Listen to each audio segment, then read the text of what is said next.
Hello guys, welcome to puzzle times. मैं हूं अर्पित और आज हम बात करने जा रहे हैं दोस्तों एक बहुत ही इंपॉर्टेंट टॉपिक पर, जो कि है सीईटी। जिसके लिए शायद आप लोगों ने न्यूज़ भी सुनी होगी कि कल कैबिनेट ने यहाँ पर अप्रूव कर दिया है कि सीईटी यहाँ पर कराया जाया करेगा। जितनी भी गवर्नमेंट जॉब्स यहाँ पर निकलने वाली हैं और किस तरह से वर्क करेगा, क्या नेशनल रिक्रूटमेंट एजेंसी है, इन सब के बारे में दोस्तों हम इस वीडियो में बात करेंगे। इस वीडियो को देखने के बाद दोस्तों इससे रिलेटेड आपका कोई भी डाउट नहीं रह जाएगा, तो प्लीज़ वीडियो को एंड तक ज़रूर देखिएगा। और यदि आप चैनल पर नए हैं तो प्लीज़ चैनल को सब्सक्राइब कर लें और बेल आइकन को भी प्रेस कर लें ताकि आने वाली वीडियोस की नोटिफिकेशन आपको मिलती रहे। तो चलिए दोस्तों वीडियो शुरू करते हैं। तो दोस्तों अगर मैं पहले बात करूं तो 2020 का जो यहाँ पर बजट यहाँ पर पेश किया गया था निर्मला सीतारमन के द्वारा, तो उसमें यहाँ पर एक बात कही गई थी कि फिनेंस मिनिस्टर ने एक प्रपोजल यहाँ पर दिया था regarding recruitment of non gazetted post in government organisation. ठीक है, तो उसमें उन्होंने क्या कहा था कि नेशनल रिक्रूटमेंट एजेंसी हम लोग बनाने जा रहे हैं जो एक कंडक्ट कराएगी कॉमन एलिजिबिलिटी टेस्ट, जिसको हम सेट बोल रहे हैं शॉर्ट फॉर्म में। और ये सारा जो रिक्रूटमेंट होगा वो नॉन गजेटेड पोस्ट के लिए होगा, यानी जितनी भी आपकी ग्रुप बी, ठीक है, ग्रुप बी और ग्रुप सी की जो भी यहाँ पर पोस्ट निकलती हैं उन सब के लिए ये रिक्रूटमेंट कराएगी। और वो भी नॉन टेक्निकल पोस्ट की बात यहाँ पर हो रही है दोस्तों, टेक्निकल पोस्ट की यहाँ पर बात नहीं हो रही है। और उसके लिए दोस्तों कैबिनेट ने यहाँ पर अप्रूवल भी दे दिया है कि नेशनल रिक्रूटमेंट एजेंसी हम लोग बनाने जा रहे हैं जो गवर्नमेंट एग्ज़ाम्स यहाँ पर कंडक्ट कराएगी। कल जो बैठक यहाँ पर हुई थी जिसमें प्रधानमंत्री नरेंद्र मोदी ने शेयर किया था उस मीटिंग को, तो उन्होंने इसके लिए जो है अप्रूवल यहाँ पर दे दिया है। प्रधानमंत्री मोदी ने अपने ट्विटर हैंडल से ये शेयर किया था न्यूज़, आप लोगों ने पढ़ा भी होगा। The national recruitment agency will prove to be a boon for crores of youngsters through this common eligibility test. It will eliminate multiple tests and save precious time as well as resources. This will also be a big boost to transparency. तो PM यहाँ पर कह रहे हैं कि एक national recruitment agency हम लोग बना रहे हैं जो एक सीईटी कराएगी, जिससे क्या होगा कि वो एलिमिनेट करेगी मल्टीपल टेस्ट और सेव करेगी बच्चों का टाइम और रिसोर्सेज, ठीक है, बच्चों का भी और एजेंसीज़ का भी। This will also be a big boost to transparency, और यहाँ पर कहीं ना कहीं रिक्रूटमेंट में भी ट्रांसपेरेंसी लाएगी। तो किस तरह से वर्क करेगी, क्या इसमें होने वाला है, उस पर दोस्तों हम आगे बात करते हैं। इससे पहले गाइज एक इंपॉर्टेंट चीज़ आप देख लीजिए यहाँ पर, जो इसके लिए फाइनेंशियल आउटले रखा गया है सेटअप करने के लिए एनआरए को, वो रखा गया है 1517.57 करोड़। तो ये फिगर को आप एग्जैक्टली याद रखने दोस्तों, ये जीएस में क्वेश्चन आपका ज़रूर पूछा जा सकता है कि रिसेंटली जो एनआरए को सेटअप करने के लिए गवर्नमेंट ने फाइनेंशियल आउटले रखा है वो कितने साल के लिए रखा है। तो 3 साल के लिए रखा है, और कितना रखा है तो इतने करोड़ रुपीज़ वो यहाँ पर सेटअप रखा गया है। और मेन फोकस जो इसमें रहने वाला है दोस्तों, वो जो हमारे 117 एस्पिरेशनल डिस्ट्रिक्ट्स हैं उनमें यहाँ पर एग्जामिनेशन सेंटर्स का जो इंफ्रास्ट्रक्चर है उसको डेवलप करने में रखा जाने वाला है। वैसे तो कोशिश ये की जाएगी कि जितने भी हमारे इंडिया में डिस्ट्रिक्ट हैं, हर डिस्ट्रिक्ट में कम से कम एक एग्जामिनेशन सेंटर यहाँ पर जो है वो डेवलप किया जाए, जिससे स्टूडेंट्स को परेशानी ना हो और वो अपने होम डिस्ट्रिक्ट में ही इस एग्ज़ाम को दोस्तों अपीयर हो सके। अब बात कर लेते हैं दोस्तों आगे कि सीईटी एक्चुअल में होने क्या वाला है। तो जैसे कि दोस्तों हम लोग जानते हैं कि जितनी हमारे यहाँ गवर्नमेंट बॉडीज़ हैं, जैसे आरआरबी हो गया, ठीक है, आरआरसी हो गया, एसएससी हो गया, यूपीएससी हो गया, एनटीए हो गया, तो ये क्या करती हैं, गवर्नमेंट एग्जाम्स हमारे यहाँ कंडक्ट कराती हैं पैन इंडिया लेवल पर। तो इसी तरह की एक और एजेंसी यहाँ पर गवर्नमेंट बना रही है, इसका नाम होगा नेशनल रिक्रूटमेंट एजेंसी। ठीक है, ये क्या करेगी, एक सीईटी कंडक्ट कराएगी जिसके थ्रू गवर्नमेंट क्या करेगी, कैंडिडेट्स को शॉर्टलिस्ट करेगी ग्रुप बी और ग्रुप सी की नॉन टेक्निकल पोस्ट की वैकेंसीज जितनी निकलती हैं हमारे यहाँ उनके लिए। ठीक है, तो ये यहाँ पर एग्ज़ाम कंडक्ट कराएगी। और जो स्टार्टिंग में सीईटी या फिर एनआरए को आप बोल सकते हैं वो रिप्रेजेंट कर रही है, वो केवल 3 ही हमारी एजेंसीज़ को रिप्रेजेंट कर रही है, एसएससी, आरआरबी और आईबीपीएस। स्टार्टिंग में केवल इन्हीं 3 एजेंसीज़ के लिए ये एग्ज़ाम होगा। उसके बाद आगे चल के क्या होगा वो दोस्तों देखने वाली बात रहेगी, इस पर भी हम आगे बात करते हैं। तो स्टार्टिंग में मैंने थोड़ा सा आपको बता दिया है कि एक्चुअल में सीईटी होने क्या वाला है। अभी कैसे वर्क करेगा उसको हम देख लेते हैं एक बार। यहाँ पर लिखा हुआ है CET by NRA is a recruitment reform. Recruitment को रिफॉर्मेशन करने के लिए, रिक्रूटमेंट की जो प्रोसेस होती है उसको रिफॉर्म करने के लिए यहाँ पर ये काम करेगा दोस्तों। ये एक मेजर बून की तरह वर्क करेगा यूथ के लिए और उन पर्सनस के लिए, उन कैंडिडेट्स के लिए जो लोग इकोनॉमिकली वीक हैं दोस्तों। तो कैसे ये सब चीज़ें होंगी पॉसिबल, उस पर थोड़ा सा हम देख लेते हैं। अभी क्या होता है दोस्तों, प्रेजेंट की सिचुएशन अगर मैं बात करूँ तो अगर आपको आईबीपीएस के लिए यानी बैंक के एग्जाम के लिए अपियर करना है तो आपको आईबीपीएस का फॉर्म भरना पड़ेगा, आईबीपीएस का अलग से एग्जाम देना होगा, अलग टाइम में ये एग्जाम होगा, ठीक है, डिफरेंट डेट को होगा। एसएससी के लिए अप्लाई करना है तो उसका अलग सिलेबस है दोस्तों, उसके लिए आपको अलग से पढ़ना होगा, अलग से अप्लाई करना होगा, अलग से पे एग्जाम देना होगा, अलग से फ़ी पे करनी पड़ेगी। ठीक है, रेलवे के लिए आपको अप्लाई करना है तो उसके लिए अलग सिलेबस है, अलग पढ़ना पड़ेगा, ठीक है, अलग से एग्ज़ाम देना होगा, अलग से फॉर्म भरना होगा, अलग से फीस आपको यहाँ पर देनी पड़ेगी दोस्तों। ये सब चीज़ें अलग अलग टाइम फ्रेम में होंगी, इसका टाइम अलग होगा दोस्तों। इसके लिए आपको किसी दूसरी डेट को एग्ज़ाम देने जाना पड़ेगा ट्रैवल करने के लिए, इसके लिए दूसरा किसी और एग्ज़ाम डेट को जाना पड़ेगा आपको एग्ज़ाम देने। उसके लिए आपको अलग से ट्रैवल करना पड़ेगा। बैंक का एग्ज़ाम देना है तो उसके लिए आपको अलग से ट्रैवल करके किसी और टाइम फ्रेम में आपको एग्ज़ाम देना होगा। तो ये सब चीज़ें दोस्तों अभी जो हमारे यहाँ होती हैं, आप लोगों ने देखा भी होगा गाइज। तो अब क्या करना है दोस्तों, अब ये करने जा रहे हैं कि अगर नेशनल रिक्रूटमेंट एजेंसी यहाँ पर सीईटी कंडक्ट कराएगी तो एक ही एग्ज़ाम होगा, ठीक है, एक ही बार आपको फ़ी पे करनी पड़ेगी, एक ही बार आपको अप्लाई करना पड़ेगा। इसके लिए आपको और ये सारी चीज़ें होंगी दोस्तों इन एक ही बार होने से, ठीक है, एक ही बार आप फॉर्म भर रहे हैं, एक ही बार आप अप्लाई कर रहे हैं, एक ही बार फीस आपकी डिडक्ट हो रही है, एक ही बार आप एग्ज़ाम दे रहे हैं, ठीक है। अगर आपका एग्ज़ाम क्वालिफाई होता है तो आप इसी एग्ज़ाम के बेस पर एसएससी, आरआरबी और आईबीपीएस तीनों के लिए एलिजिबल हो जाएंगे दोस्तों, ठीक है।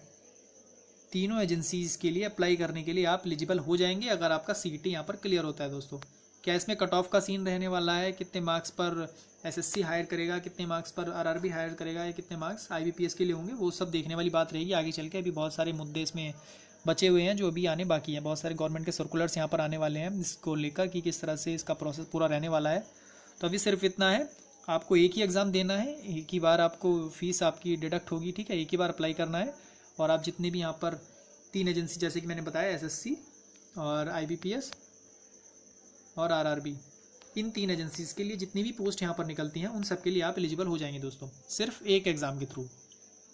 तो उससे आपका दोस्तों टाइम बचेगा, आपको डिफरेंट जगह ट्रैवल नहीं करना पड़ेगा कि आप आज आईबीपीएस का एग्ज़ाम देने जा रहे हैं, आप आरआरबी का एग्ज़ाम देने जा रहे हैं, ठीक है। वो टाइम बचेगा आपका दोस्तों, आपके पैसे बचेंगे गाइस, ठीक है। आपको डिफरेंट जगह अप्लाई करने में बहुत ज़्यादा फीस, आईबीपीएस कुछ और फीस लेता है, एसएससी कुछ और फीस लेता है, आरआरबी कुछ और फीस लेता है, वो आपका बचेगा दोस्तों, ठीक है। और डिफरेंट डॉक्यूमेंट्स का भी आपको अलग अलग से रखने पड़ते हैं। उस एसएससी का फॉर्म आप अलग से उठा के रखते हो, आरआरबी का अलग से उठा के रखते हो। तो ये सारी चीज़ें भी दोस्तों होती हैं स्टूडेंट्स के साथ। मैं एक स्टूडेंट हूँ, मैं आपको अपनी लाइफ बता रहा हूँ, तो ये चीज़ें होती हैं। तो वो सब चीज़ों को क्या करने वाला है, सीईटी यहाँ पर रिप्लेस करने वाला है। सिर्फ आपका यहाँ पर कोई और इन सब चीज़ों से लेना देना नहीं रह जाएगा, सिर्फ आप सीईटी देंगे और आप इन सभी पोस्ट के लिए अप्लाई करने के लिए एलिजिबल दोस्तों यहाँ पर हो जाएंगे। तो ये कहीं ना कहीं क्या होगा दोस्तों, एक बून है सभी कैंडिडेट्स के लिए। तो क्या इसमें और होने वाला है उसके बारे में बात करते हैं, ठीक है। तो अगर हम बात करें कि कितने लेवल के लिए यहाँ पर सीईटी कंडक्ट होने वाला है, ठीक है, तो हम बात करते हैं 10th लेवल की। बहुत सारी वैकेंसी हैं जो हमारी 10th बेस पर निकलती हैं, बहुत सारी वैकेंसी हैं जो 12th बेस पर निकलती हैं, ठीक है। और जो इसके बाद वैकेंसीज निकलती हैं वो ग्रेजुएशन बेस पर यहाँ पर निकलती हैं दोस्तों, ग्रेजुएशन बेस पे। तो 10th बेस के लिए अलग से सीईटी होगा। ऐसा नहीं है कि ये सीईटी का लेवल क्या होगा, मान लो ग्रेजुएशन बेस पे सीईटी है तो 10th के बच्चे उसको कैसे निकाल सकते हैं, ठीक है। तो उनके लिए कहीं ना कहीं ये प्रॉब्लम हो जाएगी ना। तो इसलिए क्या किया जा रहा है कि जितनी भी 10th लेवल की पोस्ट हैं उनके लिए अलग से सीईटी कराया जाएगा, जितनी भी 12th लेवल की पोस्ट है उनके लिए अलग से सीईटी कराया जाएगा, और जितनी भी ग्रेजुएशन लेवल की पोस्ट है उनके लिए एक अलग से सीईटी यहाँ पर कंडक्ट कराया जाएगा दोस्तों। तो 3 लेवल का यहाँ पर ये एग्ज़ाम होने वाला है। ऐसा नहीं है कि आपको अलग से अप्लाई करना है। अगर आप ग्रेजुएशन लेवल पर आते हैं तो आप ग्रेजुएशन लेवल का सीईटी देंगे, अगर आप 12th लेवल से अप्लाई करना चाहते हैं तो आप 12th लेवल का सीईटी यहाँ पर देंगे, 10th लेवल से अप्लाई करना चाहते हैं तो आप 10th लेवल का सीईटी यहाँ पर देंगे। तो ये सब चीज़ें दोस्तों यहाँ पर होने वाली हैं। और ये सब चीज़ें मैंने फिर से बताया आपको, एसएससी, आईबीपीएस और आरआरबी की वैकेंसीज़ के लिए यहाँ पर होने वाली है। आईबीपीएस की जितनी भी वैकेंसी हैं दोस्तों वो तो सब ग्रेजुएशन लेवल से निकलती हैं, तो उसमें तो आपको प्रॉब्लम होगी नहीं, सिर्फ आपको ग्रेजुएशन लेवल वाला सीईटी देना होगा। एसएससी की और आरआरबी की वैकेंसीज दोस्तों ऐसी होती हैं जो 10th पर भी होती हैं, 12th पर भी होती हैं, और यहाँ पर ग्रेजुएशन पर भी ये लोग वैकेंसीज निकालते हैं। तो उसके लिए शायद आपको तीनों सीईटी निकालने पड़ेंगे अगर आप अप्लाई करना चाहते हैं तो, अदरवाइज़ ग्रेजुएशन लेवल का ही सीईटी आपको देना होगा दोस्तों। और इसमें दोस्तों प्रोसेस क्या रहने वाला है, इसमें लिखा हुआ है based on the screening done on CET score level, final selection for recruitment shall be made through separate specialised tiers, tier 1, tier 2 exams of examination which shall be conducted by the respective recruitment agencies. इसका मतलब ये है दोस्तों कि ये लोग SSC, IBPS और RRB को ख़त्म नहीं कर रहे हैं। यहाँ पर बहुत से लोगों के मन में ये है कि सीईटी अगर आ जाएगा तो एसएससी ख़त्म हो जाएगा, आरआरबी ख़त्म हो जाएगा और आईबीपीएस ख़त्म हो जाएगा। ऐसा नहीं है दोस्तों, ठीक है। ये ख्याल दिमाग से निकाल दीजिए। ये एजेंसीज रहने वाली हैं, इनका इस पर कोई इम्पैक्ट नहीं पड़ेगा। ये क्या होने जा रहा है दोस्तों, सीईटी जो होगा आपका केवल प्री लेवल का एग्जाम होगा। जैसे आप प्री देते हैं आईबीपीएस में, जैसे आप एसएससी में प्री देते हैं, तो वो प्री आपका ख़त्म हो जाएगा। वहाँ से आप सीईटी अगर निकाल देंगे तो मतलब आपका प्री निकल चुका है दोस्तों, ठीक है। अगर आपने सीईटी क्लियर कर लिया है इसका मतलब आपने प्री पास कर लिया है। अब सिर्फ आपको मेंस देना है, और वो मेंस कौन कंडक्ट कराएगा, अगर एसएससी की वैकेंसी है तो एसएससी मेंस कंडक्ट कराएगा, रेलवे की वैकेंसी है तो रेलवे मेंस कंडक्ट कराएगा, और आईबीपीएस की वैकेंसी है तो आईबीपीएस मेंस कराएगा। तो ये सब चीज़ें दोस्तों उम्मीद करता हूँ आपकी समझ में आ रही होंगी, ठीक है। सीईटी जो होगा वो ऑनलाइन होगा, पहली बात है। हर डिस्ट्रिक्ट में क्या कराया जाएगा, एक एटलीस्ट 1 एग्ज़ाम सेंटर यहाँ पर बनाया जाएगा दोस्तों, ठीक है। और स्पेशल फोकस यहाँ पर किया जा रहा है कि जो 117 हमारे एस्पिरेशनल डिस्ट्रिक्ट्स हैं उनमें भी यहाँ पर कम से कम एग्जामिनेशन सेंटर कम से कम एक तो बनाया ही जाए, ठीक है। तो ये सब चीज़ें यहाँ पर होने वाली हैं। तो टायर 2 एग्ज़ाम और टायर 3 एग्ज़ाम जो कंडक्ट कराएंगी वो अपनी अपनी जो है स्पेशलाइज एजेंसी कराएंगी। अगर आरआरबी का रिक्रूटमेंट है तो आरआरबी के पास डेटा भेज दिया जाएगा कि जितने भी लोगों का सीट यहाँ पर क्लियर है और वो आरआरबी के लिए अप्लाई करना चाहते हैं तो आरआरबी यहाँ से डेटा उठाएगा और फिर उसके हिसाब से वो मेंस अपना कंडक्ट करा सकता है, ठीक है। सेम ऐसे ही आईबीपीएस भी ऐसे ही करेगा दोस्तों, वो भी डेटा सीटी का लेके एनआरए से क्या करेगा, अपना मेंस कंडक्ट करा सकता है। तो ये सारी चीज़ें दोस्तों यहाँ पर होने वाली हैं। उम्मीद करता हूँ ये सब चीज़ें आपकी समझ में आ रही होंगी दोस्तों। और अब बात कर लेते हैं गाइस कोर्स वैलिडिटी की और नंबर ऑफ़ अटैम्प्ट्स की। तो यहाँ पर नंबर ऑफ़ अटैम्प्ट का आप देख रहे हैं लिखा हुआ है 9 बार ऑन अटैम्प्ट्स। जब तक आपकी एज है, ठीक है, आप कितनी भी बार सीटी में अपीयर हो सकते हैं। इसके लिए कोई यहाँ पर नंबर ऑफ़ अटैम्प्ट्स नहीं रखे गए हैं पर्टिकुलर कि आपको 4 ही बार दे सकते हो या फिर आप 5 बार दे सकते हो, ऐसा कुछ नहीं है। आप कितनी भी बार दे सकते हो प्रोवाइडेड आपकी एज है, ठीक है। एज लिमिट यहाँ पर कहीं ना कहीं रहने वाली है दोस्तों, अपर एज लिमिट। और उसमें जो यहाँ पर छूट भी दी जाएगी SC ST OBC वालों को, जैसे गवर्नमेंट रिजर्वेशन में मिलता है वैसे ही उनको दिया जाएगा। तो जो भी यहाँ पर एज लिमिट रखी जाएगी, अगर आप एज लिमिट के अंडर हैं तो आप क्या कर सकते हैं, जितनी बार चाहें उतनी बार सीटी में अपीयर हो सकते हैं। और स्कोर्स वैलिडिटी की अगर मैं बात करूँ दोस्तों, सीटी का स्कोर आपका 3 साल तक के लिए वैलिड रहेगा। यानी अगर आपने एक बार सीटी क्लियर कर लिया है, ठीक है, अगर आपका सीटी एक बार क्लियर हो चुका है तो आप आने वाले 3 सालों में मेंस में अपीयर हो सकते हैं, ठीक है। आने वाले 3 सालों में आप मेंस में अपीयर हो सकते हैं बिना सीटी को दिए। एक ही बार आपको सीटी क्लियर करना है, फिर आप जितने भी मेंस यहाँ पर होंगे, जैसे एसएससी का अगर मेंस होगा, ठीक है, आईबीपीएस का मेंस होगा, आरआरबी का मेंस होगा, तो आप उन सब के लिए एलिजिबल दोस्तों हो जाएंगे। यहाँ पर आपको बार बार से प्री निकालने की जरूरत नहीं है। जैसे क्या होता है आईबीपीएस का, इस बार आप देख रहे होंगे, किसी भी एग्जाम को ले लीजिए, आप आईबीपीएस को ले लीजिए, एसएससी को ले लीजिए, आपने इस बार प्री क्लियर कर लिया है और आपका मेंस क्लियर नहीं हुआ है, तो अब अगले साल आप क्या करेंगे, फिर से प्री निकालना पड़ेगा आपको। तो ऐसा नहीं होने वाला है दोस्तों। अगर आपने एक बार सीटी यहाँ पर निकाल लिया है तो आप क्या करेंगे, आप 3 साल तक के लिए लगातार बिना सीटी को दिए डायरेक्टली आप मेंस के लिए अपीयर हो सकते हैं। तो ये यहाँ पर बहुत बड़ी स्टूडेंट्स के लिए एक तरह से खुशखबरी है दोस्तों, आपको बार बार प्री नहीं देना पड़ेगा, बस आपको एक बार सीटी यहाँ पर क्लियर करना है, ठीक है। और यहाँ पर लिखा हुआ है the best of the valid score shall be deemed to be the current score of the candidate. मान लीजिए दोस्तों, इस चीज़ को ऐसे समझते हैं, आपने पहली बार सीटी दिया, ठीक है, आपके 65 मार्क्स आए, ठीक है। दूसरी बार सीटी दिया आपने, आपके इसमें 72 मार्क्स आ गए, ठीक है। तीसरी बार सीटी दिया आपने, आपके मान लीजिए 64 मार्क्स आ गए। तो इसमें से जो आपका करंट में स्कोर रहे, यहाँ पर करंट स्कोर कितना था आपका, 65 ही रहेगा। इस साल की जितनी वैकेंसी रहेंगी उसमें आपका स्कोर 65 यहाँ पर काउंट होगा। सेकंड वाले में क्या होगा, इस साल की जितनी वैकेंसी होंगी आप में आपका स्कोर कितना काउंट हो जाएगा, 72। क्यों दोस्तों, क्योंकि आपका मैक्सिमम स्कोर जो है इन दोनों में से अब कौन है, 72 है।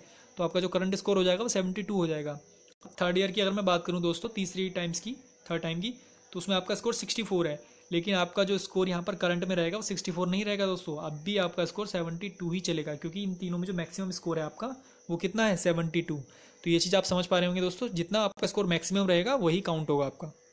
ये नहीं कि आपका पिछली बार अगर मैक्सिमम आया था इस बार कम आए आपके मार्क्स, तो आपके मार्क्स घट जाएंगे। उसमें एक पोर्टल यहाँ पर बनाया जा रहा है जो आपका सारा रिकॉर्ड रखेगा कि कितनी बार आप अपीयर हो चुके हैं, कौन सा आपका इस टाइम पे बेस्ट स्कोर चल रहा है। तो जो भी आपका बेस्ट स्कोर होगा उसी को यहाँ पर काउंट करके यहाँ पर ये डेटा मेंटेन किया जाया करेगा, ताकि आप जितनी भी एजेंसीज़ हैं वो अपने अपने हिसाब से बच्चों को वहाँ से ले सकें दोस्तों। तो उम्मीद करता हूँ ये चीज़ आपकी समझ में आई होगी। और सबसे बड़ी बात है दोस्तों, एक ही बार नहीं है कि आपको साल में एक ही मौका दिया जाएगा, 2 बार यहाँ पर सीटी को कंडक्ट कराने की बात हो रही है कि साल में 2 बार आप अपीयर हो सकेंगे। अगर आपका स्कोर एक बार कम आया तो दूसरी बार भी आपको चांस मिलेगा कि सेकेंड टाइम में आप क्या कर सकें, अपने स्कोर को बूस्ट कर सकें दोस्तों। और आगे दोस्तों अगर मैं बात करूं, जो सीईटी का आपका स्कोर्स रहेगा वो एक्सेसिबल रहेगा मल्टीपल रिक्रूटमेंट एजेंसीज़ के लिए। स्टार्टिंग में जो एजेंसीज़ रहेंगी, यहाँ पर 3 मेजर एजेंसीज़ की बात हो रही है, एसएससी, आरआरबी, आईबीपीएस, मैंने पहले ही बताया था।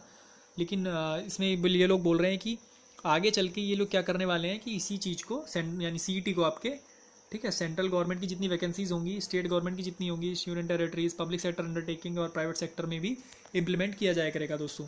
ये आगे चलने की बात हो रही है, अभी फिलहाल 3 एजेंसीज़ की बात होगी, एसएससी, आरआरबी, आईबीपीएस। और फ्यूचर में जो है ये सीईटी आपका all over the India, state government में, पब्लिक सेक्टर एंटरप्राइजेज में, प्राइवेट सेक्टर एंटरप्राइजेज में, हर जगह ये जो इम्प्लीमेंट दोस्तों हो जाएगा, ठीक है। इससे क्या होगा, टाइम सेव होगा, रिक्रूटमेंट में जो टाइम स्पेंड होता है, कॉस्ट यहाँ पर जो है ऑर्गेनाइजेशन की और बच्चों की, दोनों की यहाँ पर सेव होगी दोस्तों। तो ये कहीं ना कहीं दोनों के लिए ही बेटर अप्रोच दोस्तों रहने वाली है। आगे दोस्तों इसमें अगर हम बात करें तो ये मल्टीपल लैंग्वेज में यहाँ पर टेस्ट होगा। स्टार्टिंग में जो बात हो रही है अभी वो 12 लैंग्वेजेस की बात हो रही है, ठीक है। और आगे इसमें जितनी भी रीजनल लैंग्वेज हैं सारी रीजनल लैंग्वेज को यहाँ पर जोड़ दिया जाएगा। मैक्सिमम लैंग्वेज की यहाँ पर बात करेंगे दोस्तों। और स्टार्टिंग में 12 लैंग्वेजेस में ये टेस्ट होगा। और ये कौन सी 12 लैंग्वेज रहने वाली हैं दोस्तों, ये सब सर्कुलर में आपको देखने को मिलेंगी, जो भी गवर्नमेंट ऑफ इंडिया का सर्कुलर इसके रिगार्डिंग निकलने वाला है दोस्तों। तो इससे जो है डिफरेंट डिफरेंट पार्ट्स के जितने भी लोग हैं उनको अपनी रीजनल लैंग्वेज में टेस्ट देने का यहाँ पर मौका मिलेगा दोस्तों। ऐसा नहीं है बहुत से लोग इंग्लिश में यहाँ पर वीक होते हैं या बहुत से लोगों को हिंदी नहीं आती है, तो वो सारी प्रॉब्लम यहाँ पर टेस्ट में देखने को मिलती थी। लेकिन अब क्या होगा, रीजनल लैंग्वेज में रीजनल लैंग्वेजेस भी यहाँ पर ऐड करने की बात यहाँ पर की जा रही है दोस्तों। और जैसा कि दोस्तों मैंने बताया आपको, इसमें एक कॉमन पोर्टल यहाँ पर स्टूडेंट्स के लिए ओपन किया जाएगा, जहाँ पर जाकर वो रजिस्ट्रेशन कर सकते हैं, ठीक है, अप्लाई कर सकते हैं। और उसी के अकॉर्डिंग क्या होगा, बेस्ड ऑन द अवेलेबिलिटी उनको सेंटर्स अलॉट किए जाएंगे। जो अल्टीमेट यहाँ पर एम रहने वाला है वो ये रहने वाला है कि स्टूडेंट्स को उसके नियर बाई सेंटर्स ही अलॉट किए जाएँ एग्ज़ाम्स के लिए। तो ये सब चीज़ें दोस्तों यहाँ पर होने वाली हैं। और इससे दोस्तों फ़ायदा क्या होगा, सीईटी का जो बेनिफिट रहने वाला है, वन ऑफ द बेनिफिट ये भी है कि रिक्रूटमेंट साइकिल जो होगी वो छोटी हो जाएगी। जैसा कि आप देख रहे हैं दोस्तों, एक एक साल 2-2 साल तक रिक्रूटमेंट कंप्लीट नहीं हो पाते हैं, ज्वाइनिंग नहीं मिल पाती है बच्चों को, तो उससे बहुत सारे स्टूडेंट्स का टाइम वेस्ट हो जाता है, इतने दिन की सैलरी उनकी ख़राब हो जाती है, ठीक है, एग्ज़ाम क्लियर करने के बाद भी ज्वाइनिंग नहीं आती है। तो ये बहुत सारी चीज़ें दोस्तों हो जाती हैं। तो कहीं ना कहीं उस पर भी दोस्तों यहाँ पर फ़र्क पड़ेगा, रिक्रूटमेंट साइकिल छोटी हो जाएगी यहाँ पर। और कुछ डिपार्टमेंट्स ने दोस्तों यहाँ पर बात किया है, सम डिपार्टमेंट्स यहाँ पर लिखा हुआ है, some departments have indicated their intention to do away with any second level test and go ahead with the recruitment on the basis of CET score, physical test and medical examination। कुछ department ने ये भी कहा है कि उन्हें कोई second round नहीं कराना होगा, ठीक है, वो केवल CET पर जितना आपका स्कोर है उसी के बेस पर कैंडिडेट्स को सेलेक्ट करेंगे, उसके बाद आपका फिजिकल टेस्ट कराएंगे, उसके बाद आपका मेडिकल कराएंगे और उसके बाद आपको ज्वाइनिंग सीधा दे देंगे। तो ये ज़रूरी नहीं है कि आपका मेंस हो, ठीक है, इसके बाद ये ज़रूरी नहीं है कि आपका टायर 2 एग्ज़ाम हो। जैसे मैंने बताया कि सीईटी क्या है, आपका एक प्री लेवल का टेस्ट है दोस्तों, ठीक है। तो इसके बाद ये ज़रूरी नहीं है कि आपका मेंस भी हो, एजेंसीज डायरेक्ट भी आपको जो है ज्वाइनिंग यहाँ पर दे सकती हैं based on medical and physical standard test. तो यहाँ पर दोस्तों ये काफ़ी फ़ायदेमंद चीज़ होने वाली है स्टूडेंट्स के लिए भी और जो यहाँ पर एजेंसीज़ हैं उन सब के लिए भी। तो ये काफ़ी अच्छा यहाँ पर दोस्तों होने वाला है यूथ्स के लिए। आगे देखते हैं दोस्तों। तो गाइज़, अगर मैं अब स्टूडेंट्स की यहाँ पर बात करूँ, जो डाउट्स स्टूडेंट्स के मन में होंगे वो ये होंगे कि क्या सीईटी जो है इसी ईयर से इम्प्लीमेंट हो जाएगा। तो ऐसा नहीं है दोस्तों, इससे इम्प्लीमेंट करने के लिए अभी काफ़ी सारी चीज़ें आनी बाकी हैं। तो इस साल से तो इम्प्लीमेंट होना ये बहुत ही ज़्यादा मुश्किल है। आप उम्मीद करिए कि नेक्स्ट ईयर से ये कहीं ना कहीं इम्प्लीमेंट होने वाला है, ठीक है। और ये डाउट है कि क्या जो करंट में रिक्रूटमेंट चल रहे हैं IBPS के, रेलवे के और SSC के, तो क्या ये कैंसिल हो जाएंगे, अब नेक्स्ट ईयर से ही ये सब रिक्रूटमेंट हुआ करेगा। तो ऐसा भी नहीं है दोस्तों, जो करंट के रिक्रूटमेंट है उस पर इसका कोई इम्पैक्ट नहीं पड़ने वाला है। जैसा चल रहा है वैसा भी चलेगा। जितनी भी SSC की पुरानी वैकेंसीज़ हैं पेंडिंग में पड़ी हुई हैं वो सारी क्लियर होंगी। जो करंट पे रिक्रूटमेंट IBPS का चल रहा है वो क्लियर होगा। जो रेलवे की वैकेंसीज़ निकली हुई हैं पहले से, वो सारी रेलवे की वैकेंसीज़ जो पुराना पैटर्न है उसी पर होंगी दोस्तों।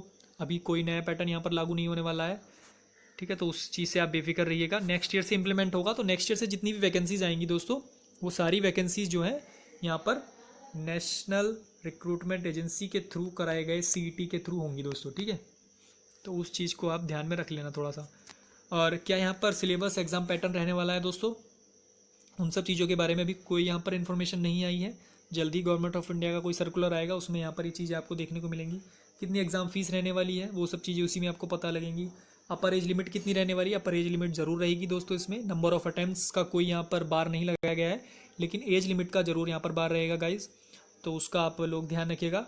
वो जैसा रिजर्वेशन गवर्नमेंट जॉब में मिलता है SC ST OBC वालों को, उतना रिजर्वेशन एज में दिया जाएगा।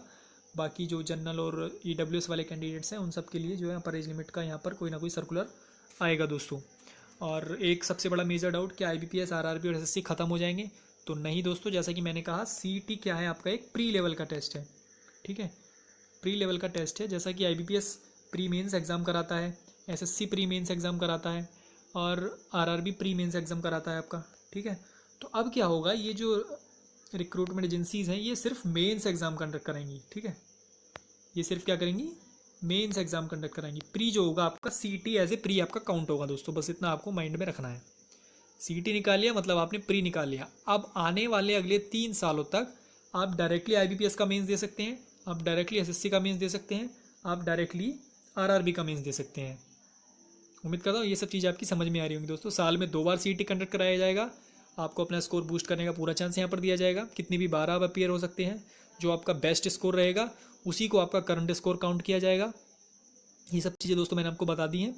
और सिलेबस वगैरह के बारे में दोस्तों कोई ना कोई सर्कुलर जो भी गवर्नमेंट का आता है उसके बारे में भी हम तुरंत बात करेंगे। तो उम्मीद करता हूँ इससे रिलेटेड दोस्तों आपका कोई भी डाउट यहाँ पर नहीं रह गया होगा अब। और स्टिल अगर आपका कोई डाउट है तो प्लीज़ कमेंट सेक्शन में आप पूछ सकते हैं। उम्मीद करता हूँ दोस्तों वीडियो आपको पसंद आई होगी। वीडियो पसंद आई तो जरूर उसको लाइक कीजिएगा दोस्तों। और चैनल पर अगर आप नए हो तो प्लीज़ चैनल को सब्सक्राइब कर लें और बेल आइकन को भी प्रेस कर लें ताकि आने वाली वीडियोज़ की नोटिफिकेशन आपको मिलती रहे। तो मिलते हैं दोस्तों अगली वीडियो में, तब तक के लिए थैंक यू।